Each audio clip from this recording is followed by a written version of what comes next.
Bronte, you'll recall a bit of a bust-up between the Sussexes and the Beckhams. Apparently this week there's a bit of an update.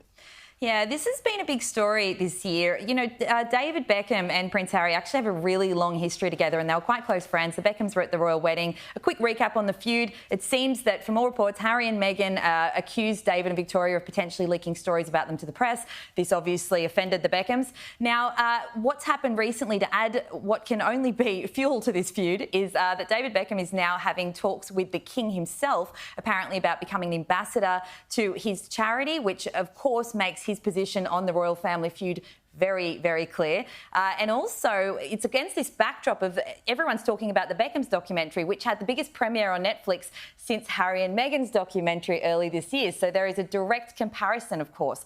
And the difference is that unlike Harry and Meghan's, which of course had huge ratings success, the drop-off after that was quite severe in terms of their popularity and then follow-up projects. If anything, it actually seems to have done a lot of damage to their reputation, as we've discussed on this show. But with the Beckhams, what's now being spoken about is, well, them all over the world, but also a follow-up with Victoria Beckham potentially now having her own dedicated series for Netflix. They're riding high on a wave of popularity, and it's a real jarring position that they're in compared with Harry and Meghan's, and particularly with David now getting closer with the King, apparently.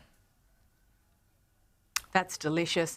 And Louise, there's yet another report of an apparent plan that Harry had to try and take over William in the popularity stakes. I'm not sure what this plan was, but I don't think it's worked. Yeah, it's very intriguing. It's sort of a theory being posed by Dr Raj Prasad, who's quite a well-known clinical psychiatrist in the UK and often gives his views on celebrities and what they're really thinking and what their motives are.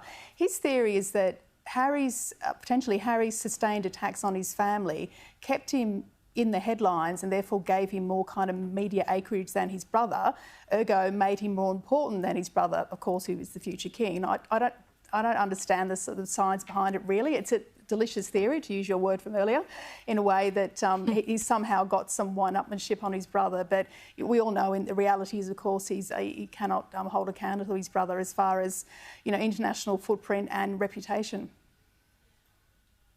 Yeah, I think that's a very fair insight. And Bronte, on to Fergie. Everyone's getting covered tonight. Look, we know she's had breast cancer, she's had a mastectomy, but she's taking to TV to warn other women of the risks and to get checked. It's great to see her advocacy on this issue. It's obviously very personal for her, but it's excellent to see.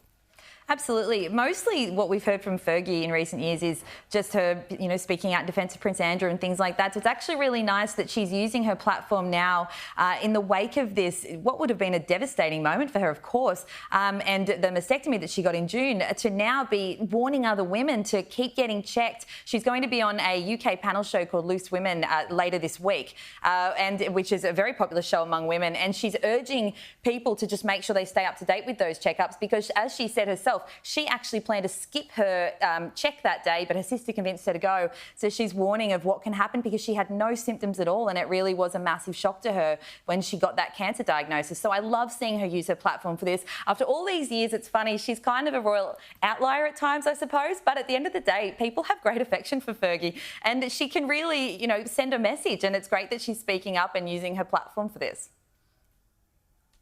I think she does send a message, and there's something about her that I find really relatable and really everyday, and I think it works really well for her and it works really well for the royal family. Ladies, thank you so much for coming on the show this evening.